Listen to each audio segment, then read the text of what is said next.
We've got an immensely gigantic FA Cup clash on Monday evening. Manchester United visit Chelsea in an eagerly anticipated encounter. Just on Nagel, Man United have finally lost their first match under the tutelage of Ole Gunnar Solskjaer. On the other hand, Chelsea have been all over the place over the past couple of weeks, winning 3-0, losing 4-0, winning 5-0, losing 6-0. What can we expect? 7-0 then. 7-0 then? Yeah, no, look, you mentioned Ole Gunnar Solskjaer's first defeat. Yeah.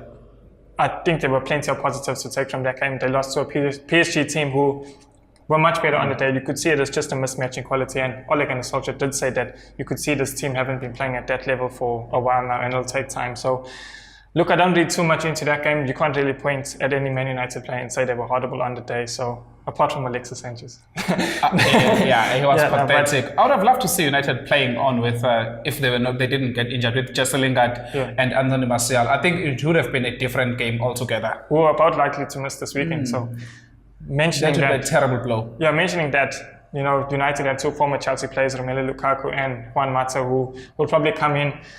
It's not that much of a difference. I think both players are capable on their day of, hurting the Chelsea backline, who, as you mentioned, have been all over the place. Mm-hmm. And then Chelsea's form, do you think maybe it's gonna be an issue here? Yeah, look, you could see Chelsea are one of those teams in the league where when player power gets to you, it really hurts the impact. And at the moment, it's not looking good for the Blues.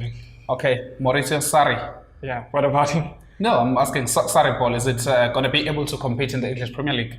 Long term, definitely not. Currently, in fact, short term, I think he's been found out. I think his first 20 plus games, he was brilliant, started like a house on fire, but he's been found out. And, every team knows how to play against him. So I think he's been caught. He's been caught. Yeah, I also think he's been found out. Yeah. So shall be very interesting to see what happens. But I'd like to see the Chelsea board backing him maybe in the transfer window, next transfer window. Give him, money to go and buy reinforcements and then take it from there. Just don't make a decision in haste, because we know that Chelsea is sometimes known as player power FC. Yeah. But having said that, how do you give a coach who's never ever won anything so much faith to say, as a club owner, here's 150 million, go bring in who you want, when what you've done in the past has never really worked before. So, there's two ways of looking at it.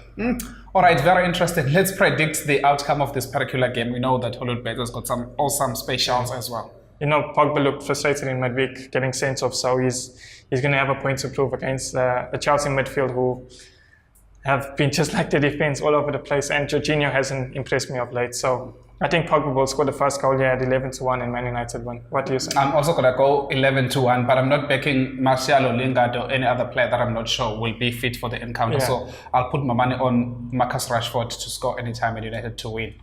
So I'm going to go with Pogba to score first. All right, those are our tips and predictions. Let us know what you think. Leave your comments below, and remember to subscribe to our YouTube channel. For more soccer betting tips and previews, get yourself the latest copy of Soccer Betting News for only 10 Rand at your nearest Hollywood Bets branch or news agent.